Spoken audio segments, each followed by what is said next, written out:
We often think that managing our kids' emotions is a top priority in parenting. However, my next guest believes that parents should focus more on their own emotions, for that's when you truly feel confident and capable in motherhood. As part of our week-long series, Habits of, Studio 5 parenting contributor Heather Johnson will reveal the habits of an emotionally intelligent parent. She'll share what it takes to be a mom or grandma who masters their emotions and reactions. Welcome, Heather. Thanks. I think you always point to this in our conversations, that it's more about what we're doing. It instills, that confidence in our kids and managing our own emotions, but you're actually going to tell us what that means today and what that looks like.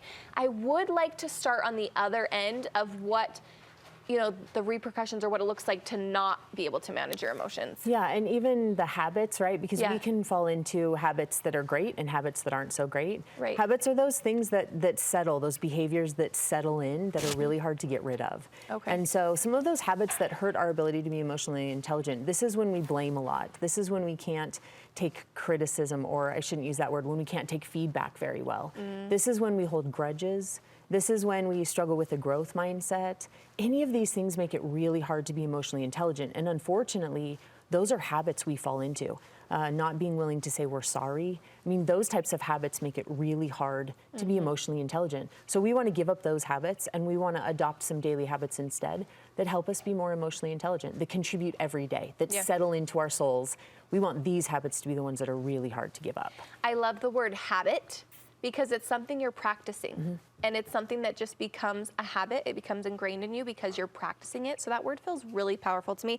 I know we talk a lot of this as moms, but you say this is applicable to grandmas too. It is. It's applicable to moms, to grandmas. It's actually applicable to all of us, right? This capacity to start and end with the ability to be really, first of all, self-aware.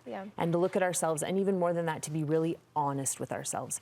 And that's one of the very biggest and most important habits that we can adopt daily, is to be honest with us. Now, what does this mean? This means that daily I'm willing to look at my emotions, good or bad, and I'm willing to sit with them, accept them. But more importantly, the habit looks like this. It's a willingness to look at the patterns that I have of interactions with other people and ask, where is it that I'm contributing in positive or negative ways that I need to make changes, right? So for example, let's say you're a grandmother who struggles with a relationship with an in-law, right? Maybe with a daughter-in-law. And so that pattern of interaction doesn't feel really comfortable. If I'm honest with myself, it's a willingness to sit back and ask, not what is she doing wrong, but what is it that I'm contributing to this pattern that might not be helping?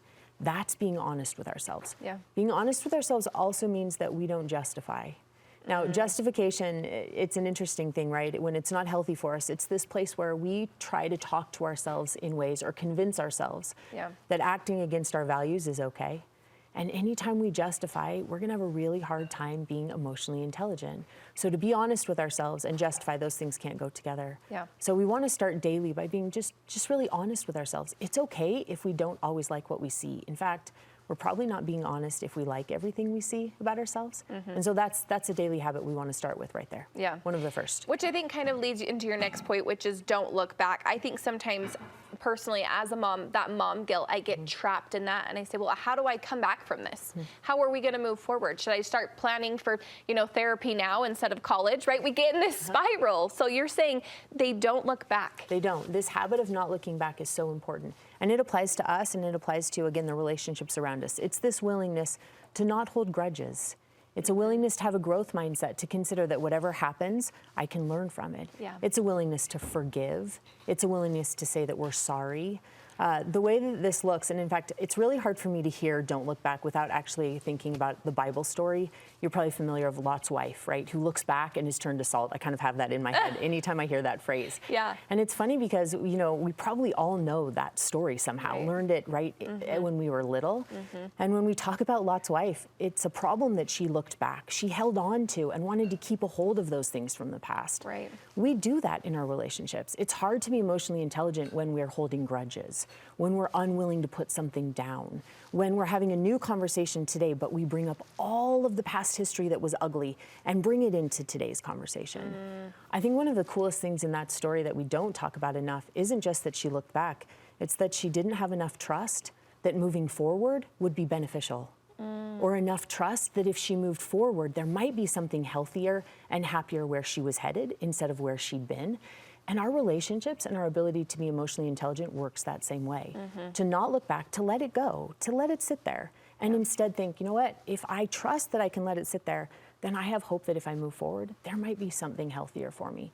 And I love that idea of that emotional management being a byproduct of not looking back, but instead trusting moving forward, which is great. It feels hopeful, which I think is what we all want in motherhood. We want this hope that even though today may have not been our best day, tomorrow looks a lot different if we can trust in those habits and build on those. Absolutely. And the hope that we're okay, right? It's this constant question of, am I okay? Yeah. And we worry about that a lot because we recognize the impact that we have on the people around us, and we want to be good because we love them. We want to be good for them.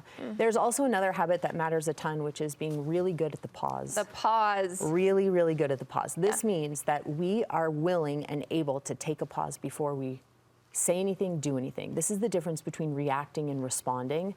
If we're not good at the pause, it means we react. It means we let our emotions dictate what comes out of our mouth, what we say, and when we say it. If we're good at that pause, it means we respond. So we stop for enough time to consider, is what I'm about to say contributing to what I want long term? And someone who's emotionally intelligent has a habit of pausing. Now, that pause can be different time frames for different people, and the more we pause, the better we get at this. Yeah. But we want to be in a really good habit of slowing it down to say, is what I'm about to do, is the way I'm viewing this, is this who I want to be? And is this contributing to the relationship that I want? It's a habit we all need. We all need. And that we can all work on, for sure. They honor everyone's process. They do, including our own. Yeah. This means that if we have a habit of honoring other people's processes, we're considering that they're doing the best they know how. Yeah. That they're learning just like we are. And we apply grace to that, right? We give grace to other people, and we give grace to ourselves. We say, you know what? Today might have been challenging, and I'll try again tomorrow. And that I'm learning just like everyone else is learning. Imagine what happens if we honor our kids' process as a mom. If we're willing to honor that, guess what? They've never been 12 before, and they've never been 17 before, and they're figuring it out too. If we're willing to give that to them when they get older and when they get married and when they're raising their own kids and we're grandmothers, and we look and say, you know what? Our kids are figuring this out as adults and parents too. Instead of criticizing, instead of judging, instead of weighing out and making it about us. It's amazing what happens when we honor that everyone is trying to the best of their ability every day. It helps us manage our emotions when we give that to other people. I love that. Next, I like this one. They're optimistic. Optimistic, yes. This habit of optimism is pretty beautiful. It changes the way we see everything. It gives us power when we're optimistic. And there's some pretty cool things that happen. People who are optimistic tend to offer or engage in random acts of kindness all the time. Oh, and so it's pretty amazing to think that when we're full of that and when we're looking outward and when we're hopeful, that because of that hope, we then are willing to pause.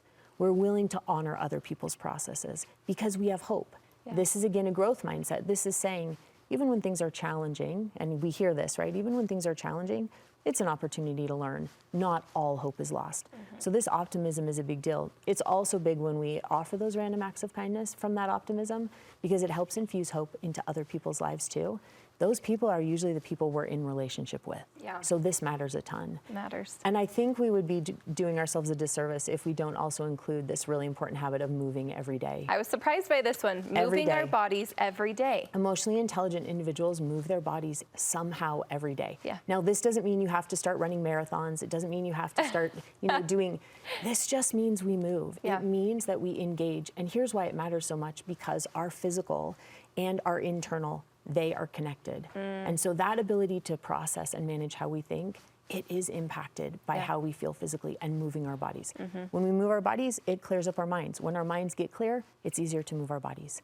And so we've got to recognize that matters, even if it just means you're chasing little kids around the house, or if you're walking down the street while they ride their bikes, or if it's bigger than that and you grab a group of women who are your age and you decide to go for a walk. It's really important that those things go hand in hand. They're habits that benefit us. They help us. Habits, I think it all comes down to that word for me. It's just building and processing and strengthening those muscles and those habits that we can just turn to every day, and it feels really natural once you work through those. Absolutely. So good, Heather. Thanks so much.